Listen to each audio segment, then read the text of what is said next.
اللہ نے جو اہل بیت اطہار ائمہ طاہرین علیہ السلام کو ہمارے دم ہدایت کر کے بھیجا ہے، ان کی حیثیت کیا ہے، ان کی عظمت کیا ہے؟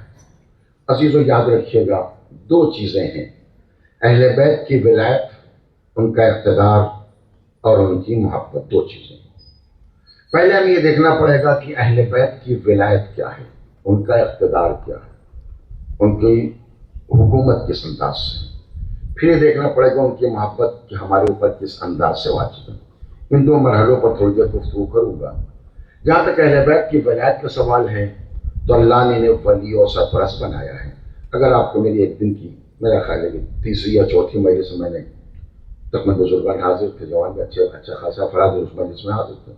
میں نے ذکر کیا تھا کہ اللہ نے جب ولایت دی آل محمد کو، اور غدیر سے ولایت کا سلسلہ آغاز ہوا باقاعدہ کھل کر کے اعلان کر کے، تو وہیں پر لوگ اس بات میں لگ گئے کہ اس ولایت کو اتنا ہلکا کر دو کہ پھر اس کے واسطے اگر ہم کو نہ مل سکے تو کوئی ٹینشن نہیں آئے. یاد ہے میری اس مثالیں میں آپ سے مثال دی تھی، ہم گرو والی مثالیں کاٹ دی تھی کہ اس کو اتنا زیادہ آسان اور ہلکا بنا دو کہ اس کی سماج میں کوئی حیثیت نہیں. اگر مل گیا تو سبحان اللہ، اور نہیں ملا تو کوئی ٹینشن نہ رہے. تو سبھی کے پاس رہتے ہیں، سبھی ایسے ہی ہیں. بس یہ کوئی بہت بڑی بات، اگر ہم کو نہیں ملے تو بہت بڑی بات نہیں. ہماری کوئی قوم نے اسے کر دیا، اور فکر اس بات کی ہوئی کہ ولایت کو اتنا ہلکا بنا دو کہ پھر معاملہ بالکل اہل بیت کی ولایت کے اعتبار سے کوئی بڑی عظمت باقی نہ رہ جائے. اگر میرے ساتھ احباب کرام تو ایک بات، ایک آیت کا سہارا لے کر بھی بات پہنچانا چاہتا ہوں. عزیزو یاد رکھیے گا، پروردگار عالم سے زیادہ اپنے بندوں کے مزاج کو کون جانے گا کہ یہ کیا سوچتے ہیں اور کیا کرنا چاہتے ہیں. اسی لیے جب ولایت آل محمد کا اعلان کرنے کا موقع آیا تو وہاں پر صرف اہل بیت کی ولایت کا اعلان نہیں کیا، اپنی ولایت کا اعلان بھی کیا، نبی کی ولایت کا اعلان کیا، اور اہل بیت کی ولایت کا. آیت پڑھوں آپ کے، انما ولیکم اللہ، تمہارا ولی اللہ، ورسولہ، اس کا رسول، اور وہ لوگ جو نماز قائم کرتے ہیں حالت رکوع کے اندر زکوٰۃ دیتے ہیں. اب یہ بات بالکل طے ہو گئی. آپ اگر چاہیں کسی اعتبار سے مانتا ہوں، چلیے آپ جو چاہے کہہ اس بارے میں کہ ولایت جو ہے وہ اہل بیت کی اور رکوع دینے والی، اور علی کی ولایت بہت بڑی بات نہیں ہے، تو کوئی بڑا اونچا کام نہیں ہے. میں نے کہا مسئلہ یہ نہیں ہے، مسئلہ یہ ہے اگر علی کی ولایت حرف رکھو گے تو خدا کی ولایت تک بات جائے گی. اللہ نے اپنی نہیں، اگر میری بات نہیں سمجھے میرے بچے تو میں آیت کے اوسار ہو گیا. آپ ہو گیا محمد والے محمد کو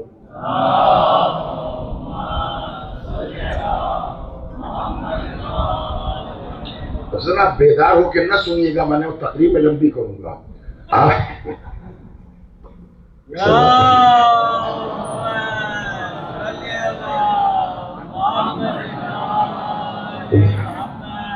تو میں عرض کر رہا تھا کہ آپ دیکھیں اس کے اندر کہ کیسے ہم الگ کر سکتے ہیں خدا کی ولایت سے. ولایت یعنی حکومت، اقتدار، پاور. اب ہو گئی بات بچوں کے لیے. اللہ کی حکومت اور اقتدار سے آل محمد کی حکومت کو ہم الگ نہیں کر سکتے. کیوں؟ اس لیے کہ جہاں پر الگ الگ معاملہ تھا وہاں اللہ نے الگ کر کے بیان کیا. صاحبان فیملی تھوڑی محنت تو اب غور فرمائیں. آپ آئیے ایک آیت کریمہ کا اور سہارا لیتا ہوں. پروردگار نے کیا کہا؟ اطیعوا اللہ واطیعوا الرسول واولی الامر منکم. آپ کی سب سنی آیات ہے، وہ آیتیں جو مجلسوں میں استعمال ہوتے رہتے ہیں. اطیعوا اللہ، اللہ کی اطاعت کرو، واطیعوا الرسول، اور رسول کی اطاعت کرو، واولی الامر منکم، اور صاحبان امر کی اطاعت کرو. آپ میرے ساتھ میں ادھر کیا اعلان ہوا؟ انما ولیکم اللہ ورسولہ والذین یقیمون الصلاۃ ویؤتون الزکاۃ وہم راکعون.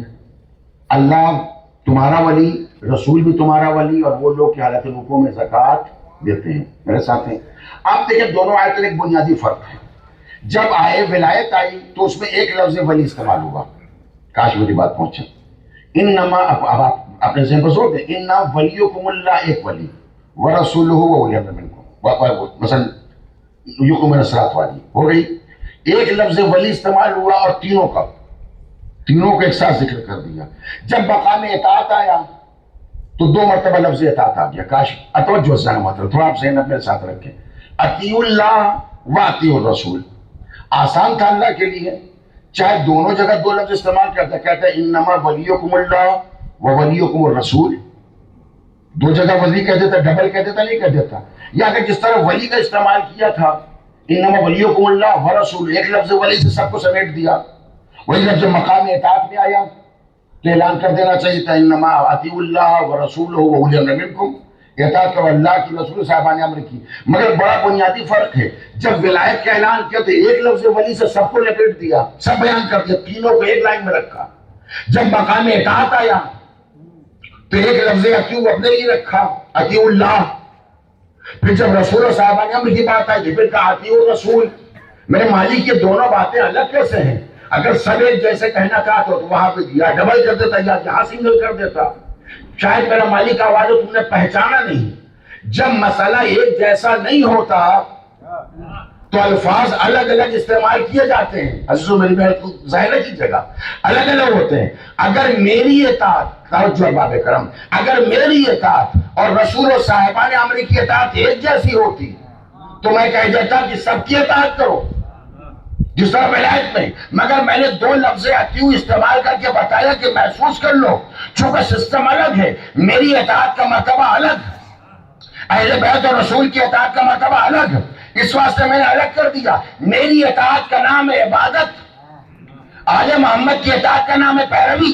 چونکہ اطاعت کے سسٹم میں الگ الگ فرق تھا تو میں نے دو استعمال کر دیا. اگر دونوں کی ولایت الگ ہوتی تو وہاں بھی میں دو استعمال کرتا، مگر ایک لفظ ولی استعمال کر کے بتانا چاہتا ہوں چونکہ جیسی میری ولایت ہے ویسی اہل بیت کی ولایت ہے. ایک صلوات پڑھو محمد و آل محمد پہ.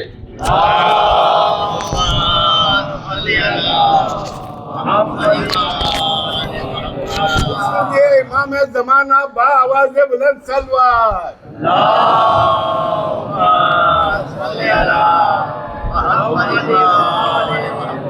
اب آپ محسوس کر باب کرم ولایت کا اعلان ہو گیا. دیکھیے وہ یہ چیزیں وہ ہوتی ہیں جو ہمارے لیے مطلب ریکارڈ کے لیے بھی اچھی ہوتی ہیں مگر ہمارے لیے ڈسٹرب کر دیتی ہیں. ہاں آپ کے اذہان میری طرف رہیں، میں بیان کر رہا ہوں وہ نہیں بیان کرے گا، لہٰذا آپ میرے ساتھ رہیں، ایک سلوات پڑھیں، سنیں بات کو جو بات سنا رہا ہوں.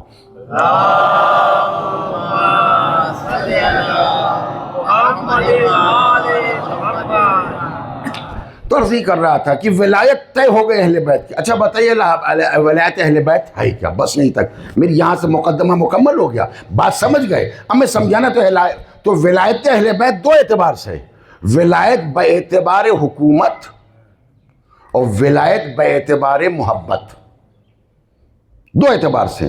ولایت بے اعتبار حکومت کیا ہے؟ تو ارباب کرم یاد رکھیے گا، اللہ نے جو ولایت اور حکومت کا اختیار دیا ہے تو ہم نے دیکھا کہ سلسلہ انبیاء شروع ہوا، نبیوں کا سلسلہ، آدم آئے، نوح آئے، ابراہیم، 1,24,000 انبیاء آئے. یہ بھی آپ کے علم کے اندر ہے. اب آپ جانتے اس بارے میں کہ سارے نبی سب جگہ کے لیے نبی نہیں تھے، یہ آپ کو معلوم ہے میرے بچوں، اگر نہیں معلوم تو ذہن عالی میں رکھیں. نبیوں میں کیٹیگری بہت تھی، بڑی کیٹیگری تھی.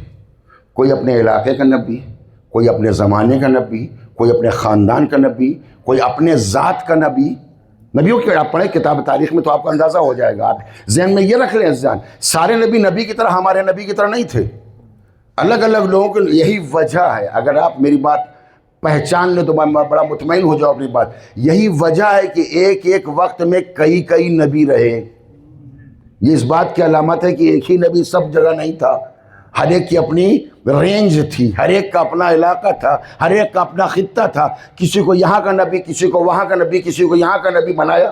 الگ الگ نبوت چل رہی تھی. تو سارے سسٹم میں آپ دیکھیں، انبیاء سارے نبیوں کو دیکھیں، ان کی حکومت کہاں تھی؟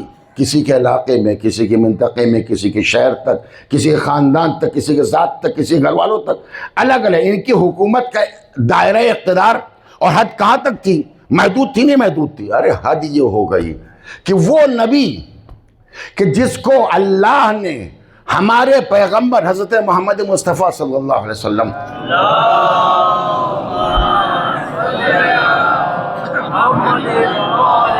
ان کے بعد سب سے بڑا نبی بنایا. یعنی 1,24,000 میں رینکنگ طے کی جائے، آج کی زبان کبھی کبھی استعمال کرتا ہے، اور رینکنگ اگر طے کی جائے تو فرسٹ پر پیغمبر ہیں اور سیکنڈ رینک کے اوپر جو کھڑے ہیں وہ جناب ابراہیم ہیں خلیل اللہ. یہ آپ یاد رکھیے گا. آپ یہ بھی بات آ گئی تو کہوں کہ یہ بھی ذہن میں بچوں سے کہتا ہوں باتیں، جوانوں سے غور کرو. آپ یہ نہ سمجھیے سب نبی بالکل کیٹیگری میں ایک تھی. اگر آپ میری بات نہ سمجھ سکے ہوں تو تیسرا پارہ کی تیسرے پارے کی پہلی آیت پڑھ لیجئے گا. آپ کو سمجھ میں آئے کہ مولانا صاحب غلط کہہ رہے تھے. اسے پڑھوں آیت پڑھ دوں. تلک الرسل فضلنا بعضهم علی بعض. یہ وہ رسول وہ ہے جن کو ہم نے بھیجا ہے، جن کو بعض پر بعض کو فضیلت اور برتری دی. اس کا مطلب سارے نبی ایک کیٹیگری اور ایک لائن کے نہیں تھے. اتنی بات آخری میں کہتا ہوں کہ میرا اپنا ایک طریقہ کار ہے بیان کرنے کا، مجلس پڑھنے کا، کہ میں درمیان اپنے مجلس کو میں کلاس بنا لیتا ہوں. تو دو چار باتیں آپ کو بیچ میں پھینک دیتا ہوں، ڈال دیتا ہوں کہ آپ کے بریکٹ میں یہ ذہن میں پڑی رہ جائے تو کام آتی رہیں گی. ورنہ میں خالی آپ سے سبحان اللہ واہ واہ کے نعرے لگوا کے چلا جاؤں تو پھر ہمارا یہاں آنے کا بہت بڑا بینیفٹ نہیں ہے. لہٰذا میں اس لیے آپ میری بات کو میرے مزاج سے بھی آشنا ہے، اسی انداز سے میں گفتگو کرتا ہوں. تو عرض یہ کر رہا تھا کہ سارے نبی ایک جیسا نہیں تھے. سارے حتیٰ کہ پیغمبر کے بعد جو سب سے بڑے نبی ہیں، جب ان کے اقتدار کا اعلان ہوا تو اللہ نے کیا کہا؟ انی جاعلک للناس اماما. ہم نے آپ کو کس کا امام بنایا؟ لوگوں کا. یعنی جو سب سے بڑے نبی کے بعد کے دوسرے نمبر کے نبی، سب سے بڑے نبی کے بعد ان کی حکومت کا اور ان کے اقتدار کا دائرہ کیا؟ ان کی امامت کتنے افراد تک ہے؟ للناس، صرف لوگوں کے لیے. ارے جہاں سے شروع ہوا کام وہ اللہ نے کیا کہا؟ انی جاعل فی الارض خلیفہ. آدم کو بنایا کہاں کے لیے؟ زمین کے لیے. جناب ابراہیم کو کہا کس کا امام بنایا؟ للناس اماما. یعنی آپ محسوس کر لیا ذہن محترم، آدم آئے تو نبی زمین کے واسطے، آسمان والوں کے لیے نہیں ہے. جناب ابراہیم نبی ہیں، رسول ہیں، امام بنا دیا، مگر انسانوں کے لیے، جناتوں کے لیے نہیں. یعنی سب کا دائرہ محدود نہیں. آپ میرے ساتھ رہے. اب جب میں آپ کو نتیجہ انشاءاللہ میرے بچے محسوس کر لیں گے، شاید کوئی میسج پہنچ جائے، کوئی مسلم ایک گفتگو پہنچ جائے. ذہن عالیہ کر رکھیں میرے ساتھ. موسم اچھا ہے، گھبرائیے نا. انشاءاللہ رحمت کا نزول بھی ہوگا، آپ کے ذہن حاضر بھی رہیں گے. ایک صلوات پڑھ دیں آپ.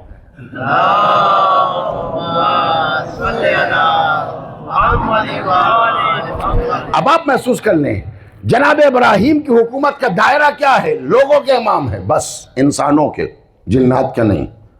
جناب ابراہیم آدم کو بنایا کہاں تک؟ لوگ زمین تک والوں، آسمان والوں کے لیے نہیں ہے. لیکن اللہ جب اپنے آخری پیغمبر کو بھیجا تو آدم کی طرح نہیں بنایا کہ زمین کا امام. توجہ باب کرم، آدم کی طرح نہیں بنایا کہ زمین والوں کے لیے نبی ہے خالی.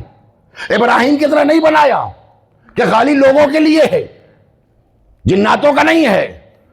جب آخری نبی کو بھیجا تو ایک مرتبہ آیا میرا پیغمبر اپنا اقتدار دکھانے کے لیے. ایک رات سوتے سوتے اٹھا، سواری پر سوار ہوا، سفر طے کرتے کرتے چلا جا رہا ہے، زمین سے آسمان کی طرف بڑھ رہا ہے. سب دیکھ رہے ہیں، آدم بھی دیکھ رہے ہیں. میں تو یہاں کے لیے بنایا گیا تھا، یہ کہاں جا رہا ہے؟ میں تو یہاں سے بنایا گیا تھا. نہیں لفظ کہہ دوں آپ محسوس ہو جائے ذہن محترم.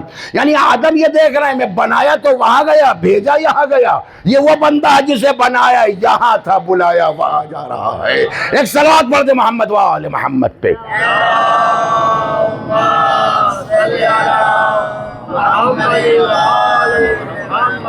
یعنی آپ محسوس کریں پیغمبر کو بنایا یہاں، بلایا وہاں پہ. اچھا پیغمبر گئے کیوں؟ رسول بن کے گئے. کاش میری بات پہنچ جائے. تھوڑی دیر میرے ساتھ رہے ارباب کرم. رسول بن کے گئے. پڑھیے 15ویں پارے کی پہلی آیت.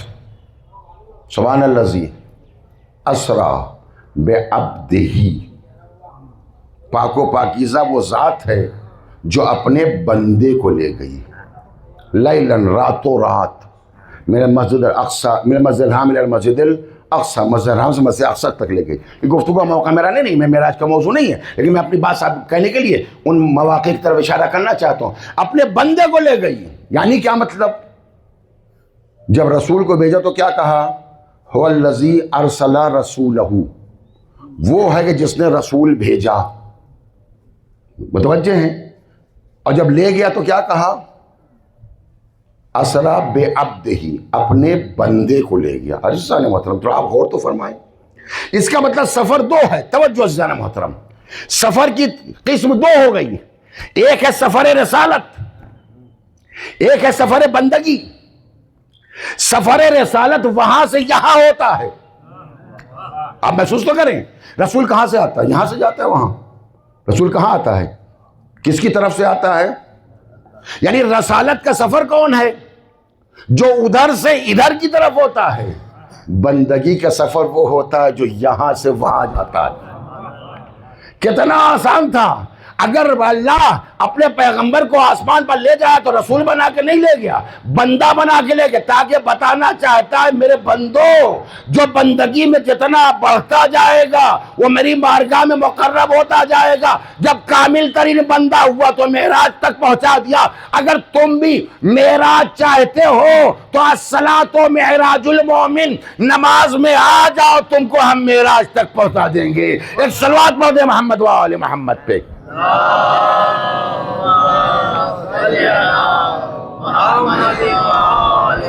آواز بلند سلوات.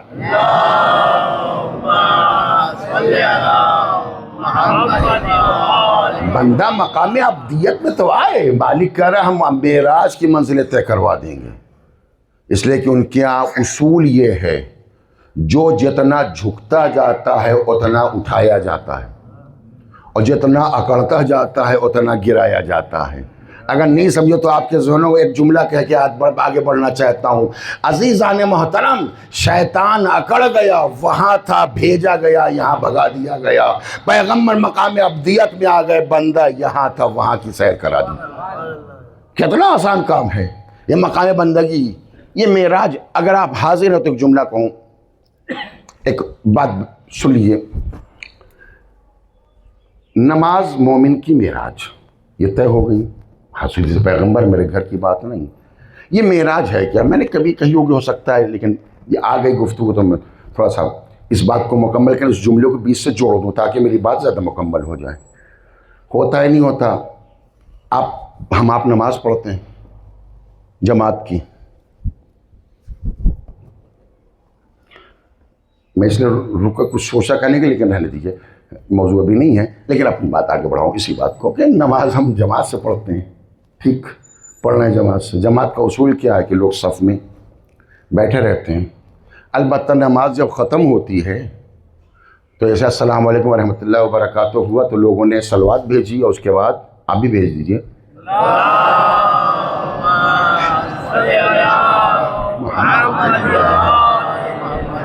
دنیا میں صلوات ہی ایک ایسی چیز جو نقصان نہیں پہنچاتی, جتنا پڑھو گے اتنا ثواب ملتا جائے گا.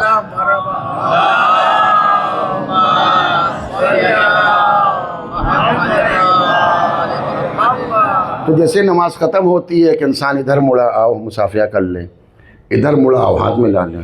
البتہ ایک ہم بات کی بات نہیں ہے, لیکن ہم باتیں پچھلے 1-2 سال سے میں نے دیکھا کسی نے آ کر کے ہم کو بہت کچھ سمجھا دیا ہے. نماز ختم ہوتے ہی ساتھ بس تسبیح زہرا, کوئی کام ہونا نہیں چاہیے. وہ مستحب کام جو علماء نے, بزرگان نے اسٹارٹ کیا تھا, مصافحہ کیا جائے. اب ہر آدمی, صاف بات ہے, آپ کی بات ہے, ہماری سن لیجیے, ہمارے گھر کی بات ہے, میں باہر والوں سے بات نہیں کر رہا ہوں. اب ہر آدمی بیٹھے اللہم صلی اللہ علیہ وسلم 3 مرتبہ صلوات. ہر آدمی ہاتھ بڑھاؤ تو کوئی آدمی ہاتھ ملانے کو تیار نہیں. میں روزانہ کی بات کروں, ابھی نماز ظہر میں دے جائے, نماز مغرب میں آج دیکھ لیجیے گا. مصافحہ نہیں ہوتا بھائی, کاہے کے لیے؟ کہ بتا دیا کہ تسبیح زہرا کے علاوہ کوئی کام نماز کے بعد ہونا نہیں چاہیے. ارے میں یہ بات پوچھنا چاہتا ہوں, جب تک صلوات پڑھ رہے ہو کر کیا رہے ہو؟ بیٹھے ہی تو ہو, منہ ہی تو چل رہا ہے, ہاتھ ملانے میں کیا مذائقہ ہے؟ مگر ایک سسٹم بنا لیا ہے. بہرحال اس کو آپ ختم کر دیجیے, آپ مصافحہ کرنا شروع کر دیے.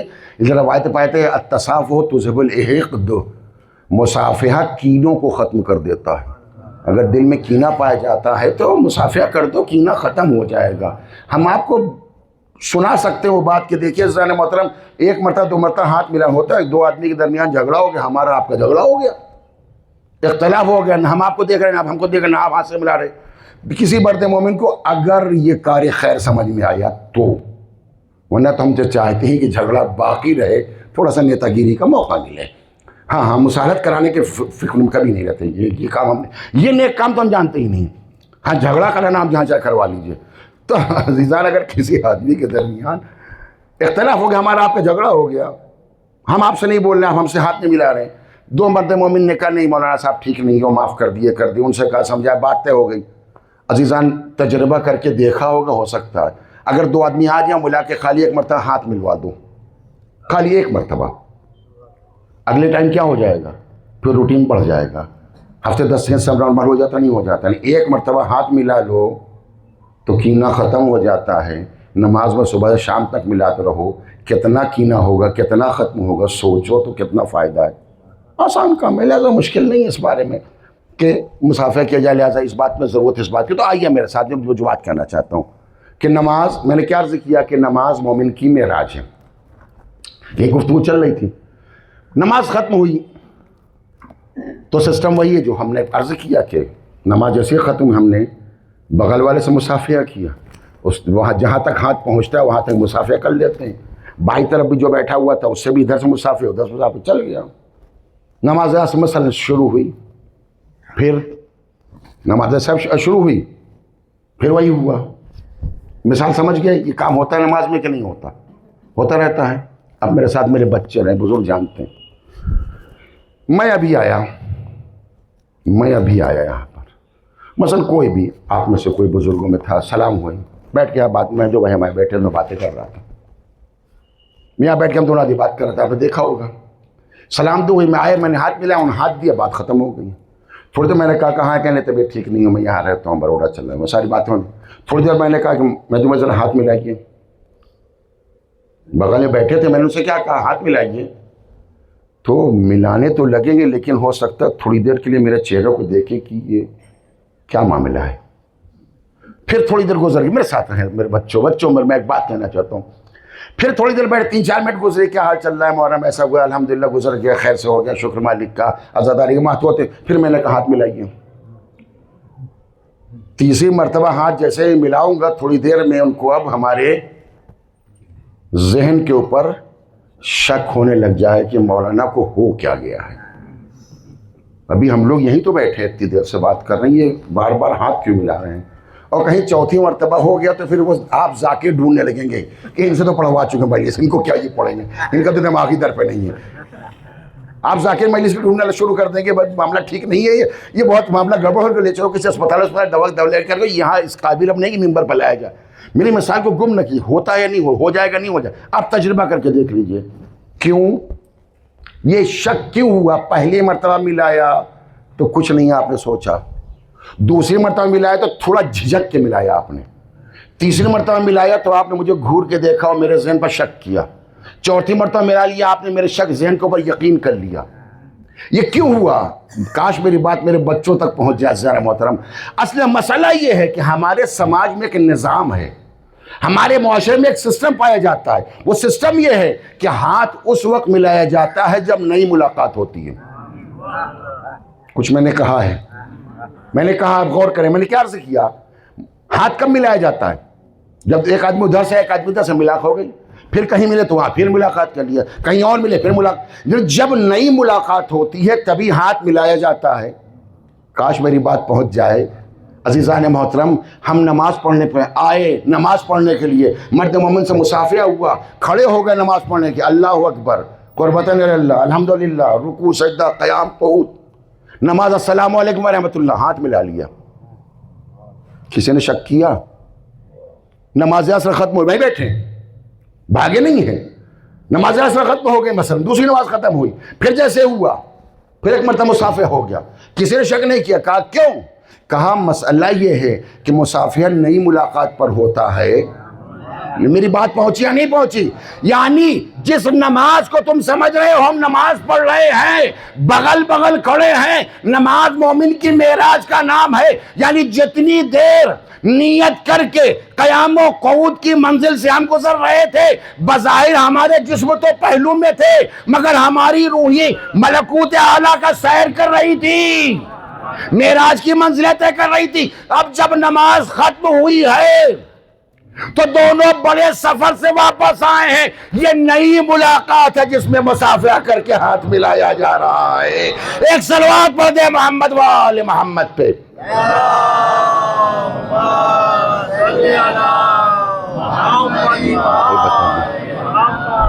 ٹائم بتا دیے ورنہ آپ کہیں گے میں بھول گیا.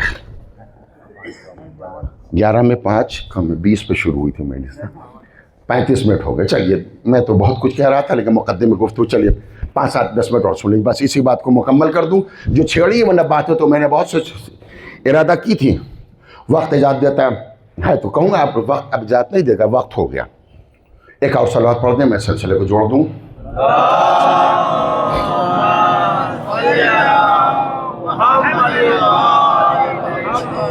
تو میں عرض کر رہا تھا گفتگو یہ تھی کہ اہل بیت کے اقتدار کی ہی گفتگو چل رہی تھی. عزیزان محترم میں نے سلسلہ شروع کیا.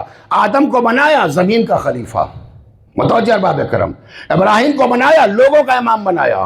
لیکن جب آخری پیغمبر کو آئے بھیجا اس کا اقتدار سمجھانا ہوا, اس کا اقتدار بتانا ہوا تو یہ بتایا کہ آدم جیسا نہیں ہے کہ زمین کا خلیفہ ہو, یہ ابراہیم جیسا نہیں کہ لوگوں کا امام ہو. کہا پھر کیا؟ کہا میں اس کو معراج کے منزل پہ لے جا رہا ہوں. محسوس کر لو زمین والے دیکھیں کہ اگر زمین کا ہوتا تو یہی رہتا, وہاں کیوں جاتا؟ آسمان والے محسوس کرے اس کے آسمان اس کے زیر قدم آ گیا. یہ یہاں کا بھی امام وہاں کا بھی امام, ایک سلسلہ باقی رہ گیا ہے. جب اللہ نے اپنے پیغمبر کو بلایا تو اکیلے نہیں بلایا, اکیلے نہیں بلایا, ایک ساتھ ہی بلایا. انسانوں میں نہیں ساتھ کیا کہ ورنہ کہتے تو ہمارے ہی جیسے ہیں. انسانوں میں کسی کو ساتھ نہیں کیا وہ کہتا تھا ہم اب برابر برابر کا معاملہ ہے. ارے جب زمین و آسمان کا فرق تھا لوگوں میں تب تو اپنا جیسا کہنے لگے. صلوات پڑھ دیں آپ.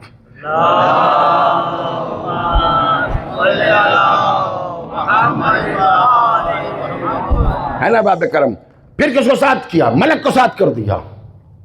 اگر کسی عام ملک کو ساتھ کر دیتا کہ پیغمبر کے ساتھ جاؤ, اکیلے پیغمبر کو بلا رہا ہوں, اکیلے رہ جائیں گے, ایک آدمی ساتھی ہونا چاہیے, تو پھر تب بھی لوگ کہتے ہیں یہ کون سا امتیاز ہے, ایک ملک تو سبھی کے آتا ہے. ایک ملک تو سبھی کے آیا کرتا, اگر نہیں آتا تو جاتے کیسے ہیں؟ یہ تو کوئی امتیاز نہیں ہو کہ ایک ملک ہمارے آیا ہے. آپ ہی کیا سبھی کے آتا ہے, کافر مسلم سب کے آتا ہے, سب جگہ ملک آیا کرتا ہے. اس ملک کی کوئی بات, اس کا ملک کو نہیں بھیجا, پھر کس کو بلا؟ عزیز و عظمت میں چاہتا ہوں مقدمہ آپ محسوس کریں تاکہ میں جہاں تک اہل بیت کے اقتدار کو بتانا چاہتا ہوں آخری بات مکمل کروں گا. متوجہ باب کرم. ملک کو نہیں بھیجا, پھر کس کو بلایا؟ سید الملائکہ کو. جبریل تم جاؤ, عام ملک نہیں, ملائکہ کا سردار نبی کی بارگاہ میں آیا. پیغمبر چلیے اللہ نے بلایا ہے, رکاب پکڑ لی. اب پہچانا پیغمبر کے اقتدار. جو سید الملائکہ ہے جب ادھر جاتا ہے تو سردار کہا جاتا ہے, جب ان کے یہاں آتا ہے تو رکابدار کہا جاتا ہے. اب سمجھے عظمت؟ رکابدار چلا سید الملائکہ چلا. یاد رکھیے گا وہ جملہ کہ انی جائلوں کا للناس اماما. ابراہیم صرف انسانوں کے امام ہیں, جنات و ملک کے نہیں. ذہن میں رکھیے تب یہ بات مکمل کر رہا ہوں. بتاؤ جب باب کرم. پیغمبر چلے, جبریل ساتھ چل رہے ہیں, سید الملائکہ ہے, سب سے بڑا سردار ہے, ملک میں ان سے بڑا کوئی نہیں. لفظ کہہ دو, دو سردار چل رہے ہیں, ایک سید الانبیاء ہے, ایک سید الملائکہ. دو سردار آگے بڑھ رہے ہیں, بڑھتے بڑھتے ایک منزل وہ آ گئی کہ سید الملائکہ ٹھہر گیا, ملک کا سردار رک گیا. یا رسول اللہ لو دنوت بقدر انملۃ لا ترقت. اے میرے پیغمبر اگر ایک کنگل پاس جاؤں گا میرے بالوں پر جل جائیں گے. قرآن مجید کہہ رہا ہے. جبریل نے کیا کہا؟ اے میرے پیغمبر اگر ایک قدم بھی آگے, ایک قدم نہیں, لو بقدر انملا, ایک کنگل کی لفظ استعمال میں, اگر ایک قدم ایک کنگل آگے بڑھوں گا میرے بالوں پر جل جائیں گے. سید الملائکہ رک گیا, سید الانبیاء بڑھا چلا جا رہا ہے. اب تو پہچانو اقتدار پیغمبر, اب تو پہچانو اقتدار پیغمبر. یہ ایسا اقتدار کا مالک ہے کہ انسانوں نہیں, ملک کا بھی مالک, جناتوں کا بھی ہے. اب میں آپ کو سمیٹ کے بات کو مکمل کرنا چاہیے. عزیزان محترم پہچانو اللہ نے اپنے پیغمبر کو کیا بنایا. ابراہیم جیسا نہیں بنایا کہ انسانوں کا امام, آدم جیسا نہیں بنایا کہ زمین کا امام. یہ زمین والوں کا بھی امام, یہ آسمان والوں کا بھی امام, یہ ملائکہ کا امام, یہ جنات کا امام, یہ ملائکہ کا امام, انسانوں کا سب کا امام. کتنی بڑی ذات پیغمبر کی, بس ازو مکمل کر رہا ہوں. کتنی بڑی ذات پیغمبر, اتنی بڑی ذات پیغمبر. کل کائنات میں کسی کا اقتدار اتنا بڑا نہیں. جتنا میرا بڑا اقتدار میرے پیغمبر کا، سب کا امام۔ اب منزل یہ آ گئی کہ جانے والا پیغمبر سن 11 میں جا رہا ہے، میری مجلس مکمل ہو گئی، جانے والا پیغمبر سن 11 میں جانا چاہتا ہے، ایک جگہ خالی ہو رہی ہے، اب اس جگہ پہ آئے کون، کس کو اس جگہ پہ رکھا جائے؟ پیغمبر نے نگاہ کی، کائنات میں کوئی نظر نہ آیا، جگہ خالی چھوڑنی نہیں، کسی کو اپنی جگہ پہ رکھنا ہے۔ متوجہ ہیں؟ جا رہا ہے کون؟ پیغمبر، جو جنات کا امام، جو انسان کا امام، جو زمین والوں کا امام، جو آسمان والوں کا امام، ہر ایک کا صاحب اقتدار جا رہا ہے۔ چاہیے وہ ایسی ذات جو نبی کے جیسی ہو۔ متوجہ ہیں؟ اب جب پیغمبر نے کائنات میں نگاہ ڈالی، کوئی نظر نہ آیا، ایک مرتبہ غدیر میں ایک ہاتھ پکڑا، اٹھایا، ہاتھوں پہ بلند کیا، من کنتو مولا، جس کا میں مولا اس کے یہ علی بنو، پہچان لو جس جگہ کو میں چھوڑ کے جا رہا ہوں، جتنا صاحب اختیار میں ہوں اتنا صاحب اختیار یہ ہوگا اور ہے۔ ہم کیا جانے، وہ تو امام شافعی نے کہہ دیا، امام الانس والجنہ، علی اس ذات کا نام ہے جو زمین و آسمان نہیں، یہ جناتوں کا بھی امام ہے، انسانوں کا بھی امام ہے۔ ایک صلوات پڑھ دیں محمد و آل محمد پہ۔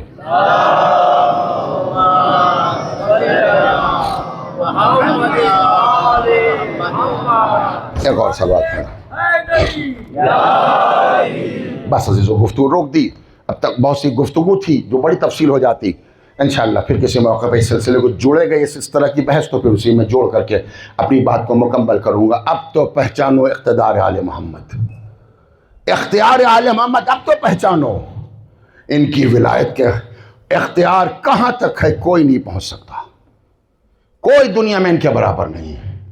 اتنی بڑی ذوات، اتنا صاحب اقتدار، اتنا بڑے صاحب اختیار ذوات، جو دنیا میں کوئی برابر میں آنکھیں نہ ملا سکے، لیکن جب اس کی بارگاہ میں کھڑے ہوتے تو کہتے ہیں سبحان ربی الاعلیٰ۔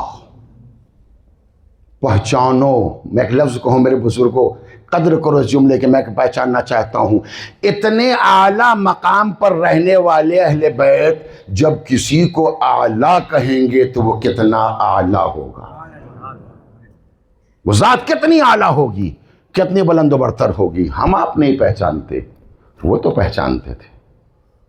اس لیے جب پہچان لیا کہ وہ سب سے اعلیٰ، سب کا صاحب اختیار، سب کا صاحب اقتدار، اس کے مقابل میں کسی کی کوئی حیثیت نہیں ہے، تب آواز دے الہی رضن بقضاک، مالک یہ بندہ تیری مرضی پر راضی ہے۔ کیوں؟ اس لیے کہ وہ عظمت الہ کو جان رہے تھے، وہ پہچان رہے تھے کس مقام پر ہے، ہم کیا ہیں۔ الہی رضن بقضاک لا معبود سواک، مالک یہ بندہ تیری مرضی پر راضی ہے، لا معبود سواک، تیرے علاوہ کوئی معبود نہیں ہے، قابل اطاعت کوئی نہیں، قابل سجدہ کوئی نہیں، اگر تو ہے تو بس یہی ہے۔ حسین ہر مقام پر اپنی رضایت کا اعلان کرتے جا رہے ہیں۔ جب اصغر کو لے کے نکلے تو آواز دی ان کانا ھذا یرضیک فخذ ہو، میرے مالک اگر تیری مصلحت یہی ہے، تیری رضایت اسی میں ہے کہ میں اسے تیری راہ میں پیش کر دوں تو مالک فخذ ہو، یہ ہدیہ بھی تیری بارگاہ میں پیش کر رہا ہوں۔ حسین قربانیاں دے رہے ہیں، مرضی خدا، مشیت پروردگار۔ عزیزو، انسان کسی کی مرضی کو جان کر کے عمل کرنا یہ الگ ہوتا ہے، کسی کی مشیت کو پہچان پہ عمل کرنا الگ ہوتا ہے۔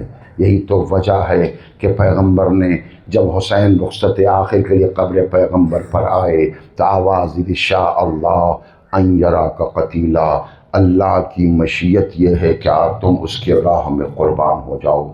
مشیت الہی ہے شاء اللہ ان یراہن سبیل، سب آیا، اہل بیت کو ساتھ لے کے جانا، عورتوں اور بچوں کو ساتھ لے کے جانا۔ مصلحت مشیت الہی یہ ہے کہ اللہ انہیں دیکھنا چاہتا ہے کہ اللہ کے راہ میں یہ اسیر ہو کر کے دین الہی کی حفاظت کرنے کے لیے دربار کوفہ و شام تک چلی جائیں۔ زینب نہ جاتی تو کربلا میں اسلام دفن ہو جاتا۔ کسی موقع پر عرض کروں گا، ہاں عزیزو، کیسا واقعہ گزرا، اس عالم میں گزرا، بڑے پتھر دل انسانوں کا دل پتا و پانی ہو جائے، خالی واقع کربلا سن لے، مگر اہل بیت کے اطہار کے معصومین نے، غیر معصوم افراد نے، حسین نے وہ جذبہ معرفت بھر دیا تھا کہ ان کے پائے ثبات میں لغزش نہیں آئی۔ ہر لمحے رضائے الہی کے سامنے سر تاپا تیار کھڑے تھے۔ ہاں عزیزو، کربلا میں حسین شہید ہو گئے، حسین کی ذمہ داریاں تمام ہو گئیں۔ اہل بیت حرم ہیں، دشمن ہیں۔ تاریخ لکھتی ہے جب صبح 11 آئی، یا بعض روایت میں صبح 12 کا لفظ لکھا ہے کہ روایت انداز سے کہتی ہو، کوئی مشکل اس کے اندر نہیں، اس لیے کہ بعض مقاتل میں لکھا ہے کہ 11 تاریخ کو دشمن نے اپنے کشتہائے نجس کو دفن کیا اور 12 تاریخ کو اہل بیت کو لے کے چلے۔ بعض روایتوں میں لکھتی ہیں صبح 11 ہی دشمن نے اہل بیت حرم کو اسیر کرنے کا ارادہ کر لیا۔ ہاں ارباب اعضاء، شمر کچھ بے کجا و اونٹ رسیاں لے کر کے کچھ ظالموں کے ساتھ خیام حسینی کی حدود تک آیا، جہاں خیمے تو نہ تھے، جلی ہوئی قناتیں تھیں، خیموں کی راکھ تھی، سلگتے ہوئے خیاموں کی دھواں تھے جو دیکھ رہے تھے جہاں اہل بیت حرم رات گزار رہے تھے۔ صبح ہوئی، آ کر شمر نے کہا، اے اہل بیت حسینی، تم ہمارے اسیر ہو، ہم تمہیں اسیر کرنے آئے ہیں، چلو ان اونٹوں پر سوار ہو جاؤ۔ روایت کے جملے ہیں کہ مرتبہ جناب زینب آگے بڑھی، آواز دی، اے شمر، ہم اہل بیت ہیں، ہم مخدرات عصمت و طہارت ہیں، شمر تو دور ہٹ جا، حسین نے قافلہ میرے ذمے کیا ہے نا، میں سوار کر لوں گی۔ ہاں عزیز و مقتل یہی کہتا ہے، جناب زینب کیا ذمہ داری نبھا رہی تھی، اللہ ہماری جانیں قربان ہوں شہزادی زینب پر۔ کتنے داغ خود دیکھے ہیں۔ اب بیویوں کو سوار کرنے کی منزل آئی، زینب آگے بڑھی، علی کی بیٹی ہے، آئی ایک ایک بیوی کو سوار کر رہی تھی۔ مقتل کہتا ہے جب سب سوار ہو چکے تو ایک مرتبہ فضہ، ماں کی کنیز فضہ رہ گئی، وہ پیچھے کھڑی ہو گئی، کہا فضہ آؤ تمہیں بھی زینب سوار کر دے گی۔ مرتبہ فضہ نے کہا شہزادی یہ نہ ہوگا، بچوں بزرگوں غور کرو، اونٹ کی پوچھ بڑی بلند ہوتی، جب بیٹھتا ہے تب بھی بلند ہوتا ہے، عام انسان سوار نہیں ہو سکتا، خواتین و بچے کیسے سوار ہوتے۔ مقتل اس کیفیت کو نقل کرتے لکھا ہے کہ زینب زمین کربلا پہ بیٹھ گئی، اپنے گھٹنوں کو ٹیکا، ہر بی بی سے کہہ رہی تھی میرے پیر پر پیر رکھ کے اونچائی تک پہنچ جاؤ۔ یہ سلسلہ چلتے چلتے جب جناب فضہ کی باری آئی سوار ہونے کی تو منزل تو وہی تھی کہ کنیز ہو کر کے شہزادی کے پیروں پر پیر رکھ کے سوار ہونے۔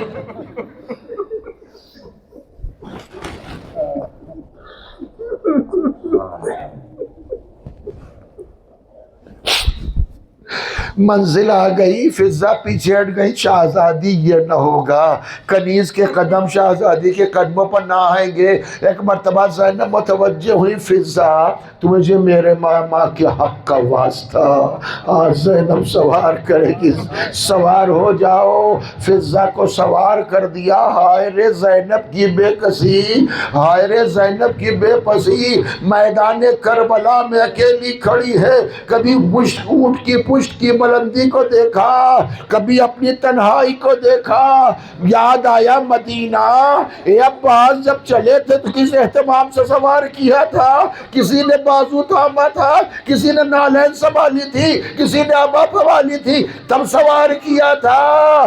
عجب نہیں فرات کا روکیا ہو غیرت دار عباس، اے میرے غیرت دار بہادر شجاع عباس، اٹھ سکو تو اٹھو، دیکھو میدان کربلا میں زینب اکیلی کھڑی ہے، کیا سوار نہ کرو گے؟ ملتا تو نہیں مگر دل تو یہی کہتا ہے لاش ہے عباس تڑپ گیا ہوگا، آواز آئے گی شہزادی موت نے مجبور کر دیا۔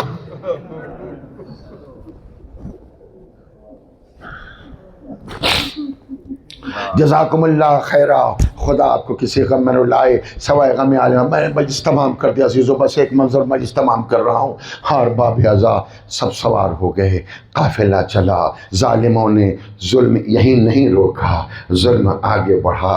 قافلہ اس میدان سے گزارا گیا جہاں شہداء کے لاشیں پڑے تھے. سوچو عزیزو، بے گورو کفن لاشیں تھے، کوئی بی بی رو نہ سکی تھی. اب جیسے ہی اپنے وارثوں کے جنازوں کو دیکھا، عجب کیفیت ہر بی بی میں ہو گئی. مقتل کا راوی کہتا ہے ایک مرتبہ زینب نے دیکھا سید سجاد ہے، حالت غیر ہو جا رہی ہے، چہرے کا رنگ بدل رہا ہے، ایسی کیفیت ہے لگ رہا ہے کہ سید سجاد اب جان دے دیں گے. نزدیک آئی، بیٹا خیر تو ہے؟ اے میرے لال سنبھالو سنبھالو، مصیبت ضرور ہے. میرے لال یہ کیا ہو رہا ہے؟ میں کیا عالم تمہارا دیکھ رہی ہوں. ایک مرتبہ بیمار امام کہتا ہے، اے بھوپی اماں، اے بھوپی اماں ذرا انصاف تو دیکھیے دنیا کا.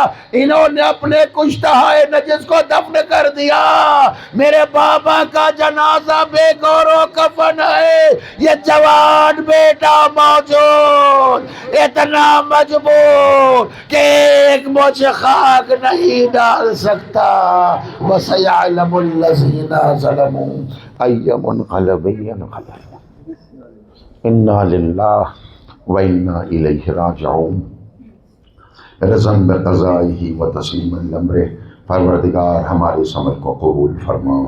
جو بیمار و بیمار کربلا شفائے کامل و عاجل عطا فرما. جو پریشان حال ان کی پریشانیوں کو دور فرما. جو بے روزگار ہیں برسر روزگار لگا دے. جو برسر روزگار کی رزق میں برکت عنایت فرما. ہمارے گناہوں کی مغفرت فرما. ہمارے مرحومین کی مغفرت فرما. اپنی آخری حجت کے ظہور میں تعجیل فرما. ہمیں ان کے اعوان و انصار میں شمار فرما. ربنا تقبل منا انك انت السميع العليم بالنبي وعلى آله وصحبه.